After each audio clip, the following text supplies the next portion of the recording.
Не, това не е търкалото на съдбата, което добре познавате. Този вариант късметът ви е затворен в среда от въздух под налягане. Наистина ли ще пукаш балони, за това ли си дошла? Знаеш ли колко хора разчитат на твоето пукане? Ще видиш след малко. Аз ще помагам. Преди началото на томболата поразхвърлихме балоните по сцената. Ако знаех, че няма да се пукат лесно, щях да накарам децата да се замерват с тях, за да се разбъркат до неузнаваемост. Както разбрахте, победител в томболата ще бъде тази от вас, на която прочета името накрая. Имената ви са записани на листове, скрити в надутите еднакви балони. Кой балон, кое име се крие, никой не знае. За първи път работилница Бугур наистина беше екип от повече от един човек. Оператор на първа камера, телефон Моторола нещо си, и асистент-режисьор на продукцията беше Дебора, майката на Анджи. Майката на Влади, Йоана пое логистиката и организацията извън снимачния терен. Втората камера, Samsung друго нещо си, можеше и без нея. Щеше да е добре, ако не бях забравил да донеса наградата и бижуто, с което асистентката ми искаше да бъде, ама ги забравих. Ето и нейната реакция. Забравям ги бижутата. Все едно снимаме за Кренвир Шикер. Това беше по сценарий. Ние нямаме сценарий. Нямаме сценарий. Сценарий нямаме.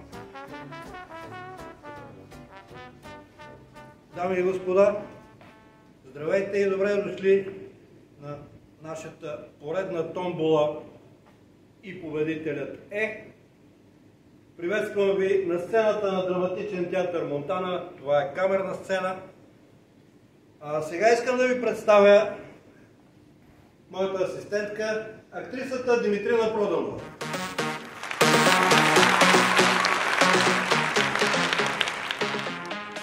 Тя току-що ви демонстрира инструмента, чрез който ще бъде решена вашата съдба. Това е една голяма игла. А сега ми трябват две случайни лица, нали така беше по сценарий? Нямаме сценарий. Ние нямаме сценарий. Две случайни лица от публиката, ако обичаш, Димитрина.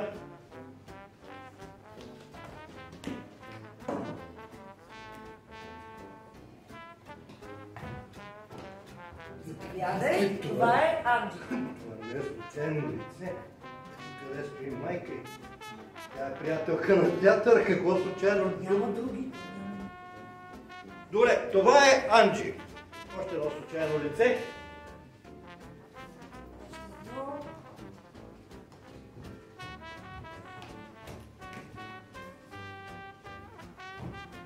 Заповядай. И това лице не е случайно. Това пък е внукът на един наш колега Илиян, колега от театъра, майка му и баща му са в залата. Това са едни две случайни деца. Поне така трябваше да бъде по сценарий, но ние, тъй като нямаме сценарий, започваме. И така, какъв е регламента на играта? Едно от тези две прекрасни дечица взема балон. Подава го към другото детенце, а то въоръжено с тази игла. Няма 15 см. Ето момичето на късмета Димитрина Проданова. То внимателно пука балончето. Балончето става на парчета, а отвътре листа, на който е изписано името на отпадналата участничка в томболата, го прочитам аз. И преминаваме към следващия участник. За съжаление, всеки един, който си чуе името в началото, по средата и малко преди края на томболата, отпада. Последния печели. Начало. Давай, Влади.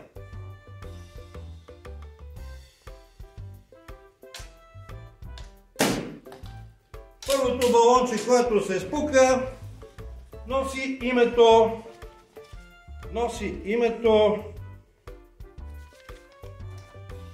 на Ивелина Радилова. Съжалявам.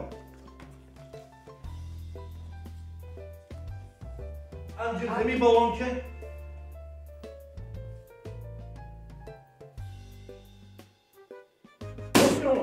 Еха! Я да видим къде отиде това листче. Ето го листчето. Ето го и балончето спуканото. Велина Илиева, съжалявам, такава е играта.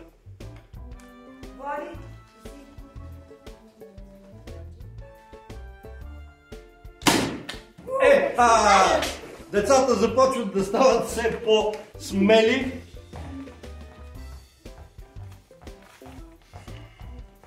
Десислава Митева. Другия път.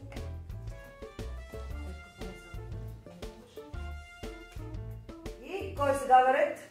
Кой ще пука? Влади.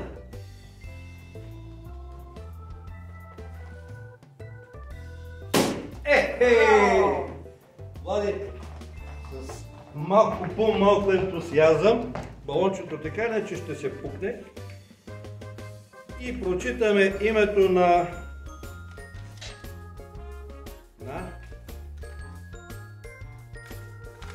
Сияна Боянова. Сияна Боянова, съжалявам. Следващия балон. Влади, ти си взимаш балон. Къде чак изхвърча това лище? Ето какво пише на това лище. На това лище. На това лище. Мирето лимонката. Съжалявам. Следващия балон.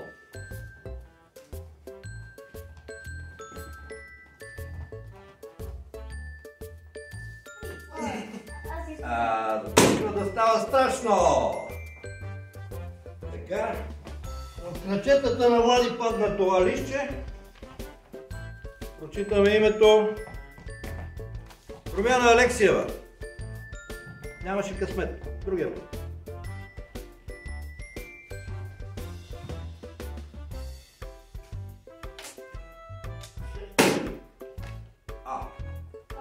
Имаш ли лище? Има ли лище? Има. Ето ви доказателство, че празни балони няма. Всеки балон носи името на, в случая, Янка Михайлова Врачкова. Янче.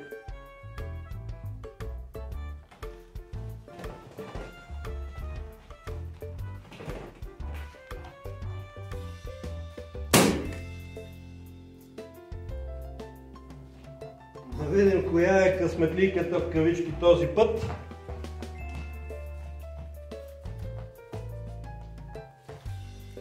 Мария Славова. Варна, съжалявам. Така.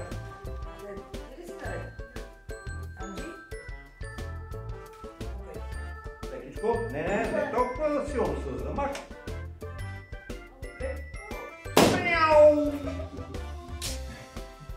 Вземаме балончето, махаме го от листчето. На листчето е името на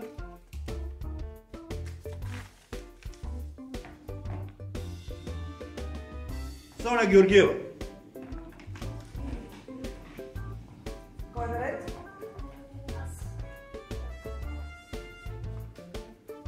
Внимателно с шпагата. Така. Точно така се прави. Някъде около 30-тия балон съвсем ще придобиеш опит, но 30 балона няма, само 18 са участничките в томболата. И Силвия Ганкова няма да бъде победителка в томболата, съжалявам.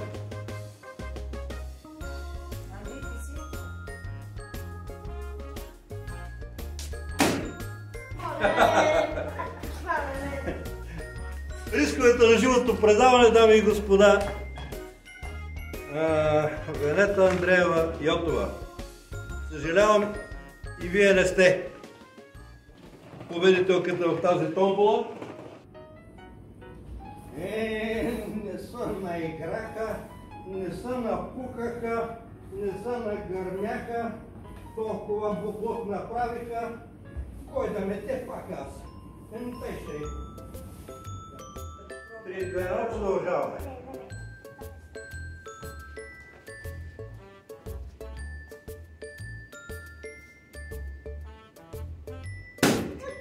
Този балон беше брониран. Дечица, вие ми се струва, че една седмица след това ще сънувате кошмари как пукате балони. Елица Славова, съжалявам.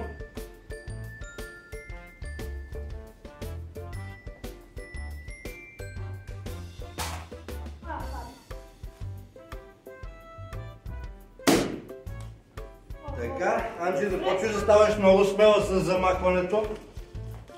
Имаме ли доктор? Доктор. Рали Замфирова. Съжалявам, Рали. Анджи, ти си балон или обратно ли беше? Да, да.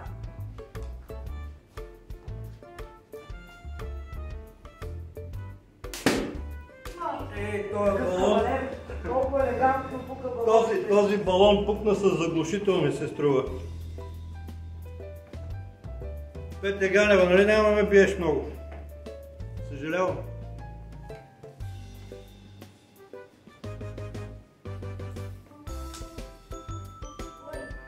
Внимателно. Влади като един истински джентълмен, за да не я стряска, нали?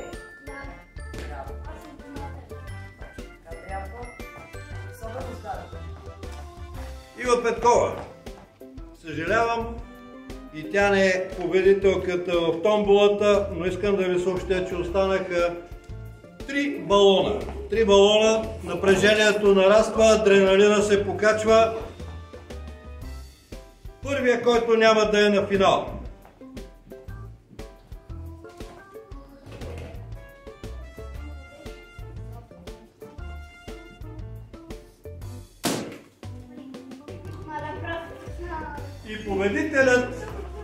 И победителят не е, за съжаление, победителят не е Нели Неделчева Димитрова. Съжалявам.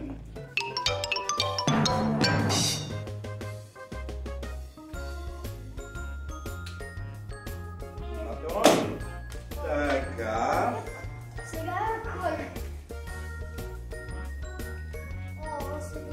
Това е името на последната участничка, която не печели томболата. Таня Панмар. Съжалявам. Дами и господа, часът на истината, да, хубаво раздрусай. Вътре има листче, което съдържа името на... Ако имаше сега барабани, да увеличим напрежението. Някак си дойде по поръчка.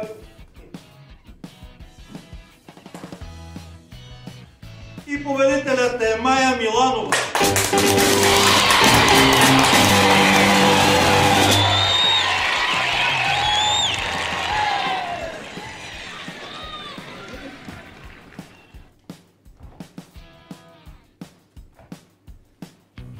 Това е положението, дами и господа. Радвам се, че бяхме отново заедно. Радвам се, че успяхме да бъдем заедно по този начин. Благодаря и на моите асистенти Анджи, Влади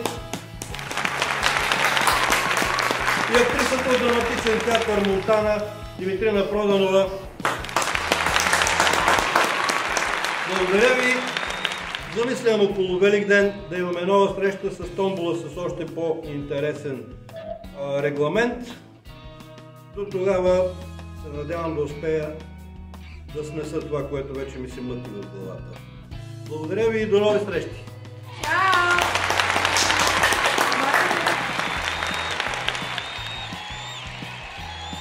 Нормално е да очаквате, че и за всички останали ще има по нещо. Това е ваучер за 10% отстъпка, валиден до първия ден на февруари, когато е рождения ден на работилница Бугур. Благодаря ви!